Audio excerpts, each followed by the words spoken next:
Hello and welcome to this tutorial on Microsoft Excel 2007.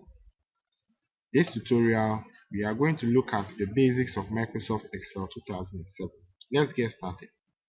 To start Microsoft Excel 2007, click on the Start button, then All Programs, then look for the folder called Microsoft Office, click on that, and then click on Microsoft Office Excel 2007.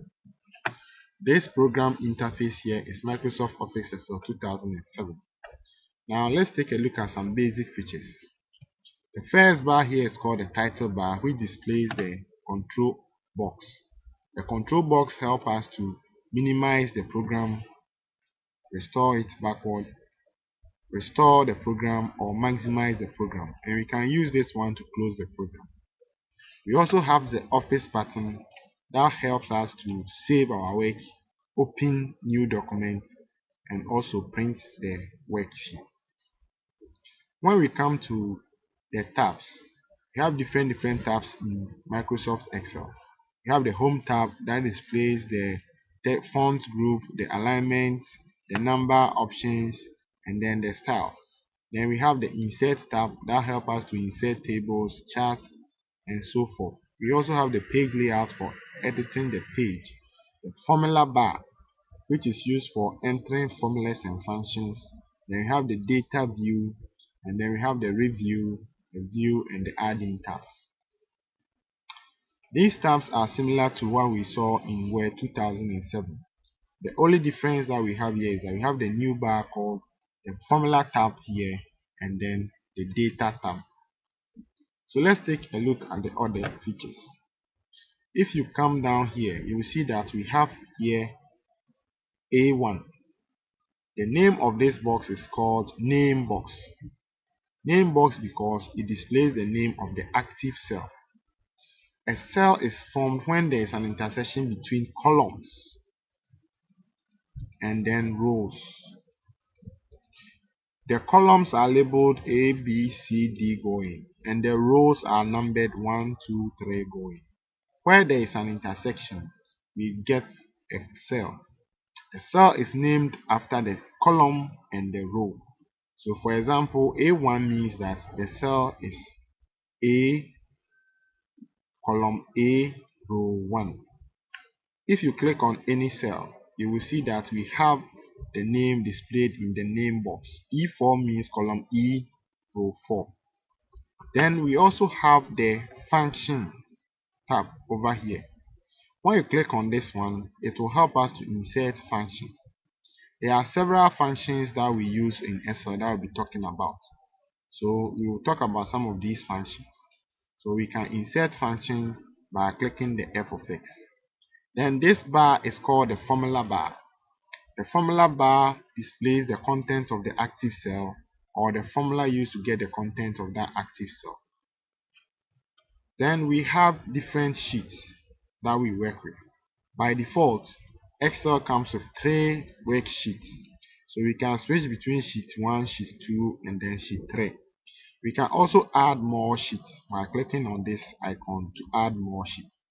We can rename the sheet to fit the thing that we are designing.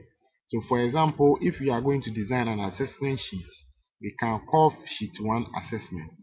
We do this by right clicking on it and selecting rename, and then we type assessment. So we have successfully renamed this sheet and we have the name assessment. We can also scroll through the Excel page by using this horizontal scroll bar here or the vertical scroll bar to scroll the page up and down. Now let's try and enter some data. There are 2 main types of data that we deal with. We have what is called the values and then the labels. The labels are used to identify cell, row, or column. For example, if we type in here name, name is a label. It is used to identify the column A. So any item that I put below the name means that it is a name. So I can type in here, for example, Kofi, Ama, Ojo, and so forth. All these are names, but remember that they are also labels because Kofi is identifying row 2, which means that any data I enter in this row is for Kofi, and any data I enter in this row is for Ama, and so forth. Then we have values. Values are numbers. For example, if I type here 90, this is a value. The values, we can perform calculations with them, but we cannot perform calculations with the labels. So for example, I can add 90 to another number, but I cannot add Kofi to Ama. So these are the two main types of data that we'll be dealing with. We also have currency and other types of data that are all values. So any type of data that we can perform calculation with is a value, and any type of data that are used to identify rows or columns are labels. By default, the labels are aligned to the left, as you can see, and the values are aligned to the right.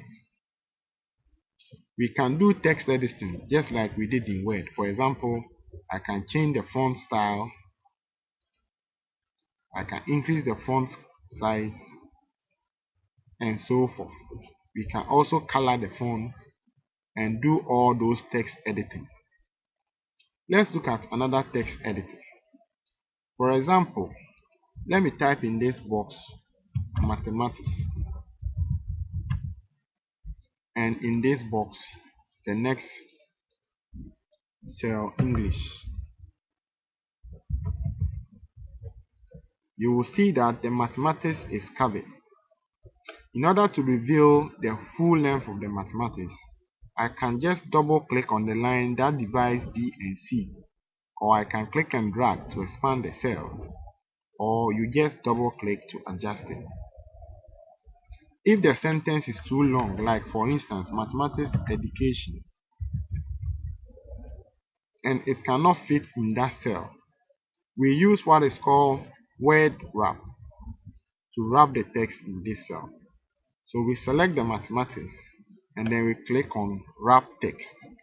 Wrap text will move the other sentence below so that we can view the whole list in here. So basically this is how we enter labels. We can also enter labels by changing the text direction. For example, the name that I have over here, I can click on this text direction to change the direction of the text. So when you click on this text direction, there are a whole lot of alignments, like the anti-clockwise, clockwise, angle, and so forth. So let's click the counterclockwise, and that is how the name will change in alignment. This is done to save space in terms of cell size. So we can also apply the same alignment to the mathematics. We can apply the same alignment to the English.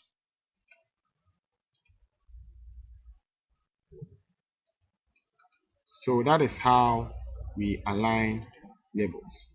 Now let's look at some of the various types of values that we have. For instance, I have typed in here 90. I can change this 90 to a different value. In general, the numbers that we have are displayed here.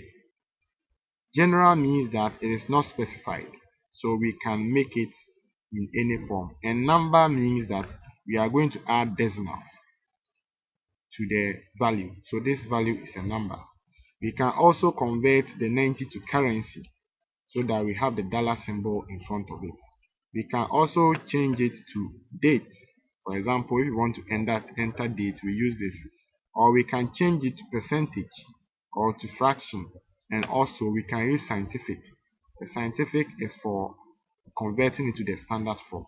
So we have different number formats for values that we can work with.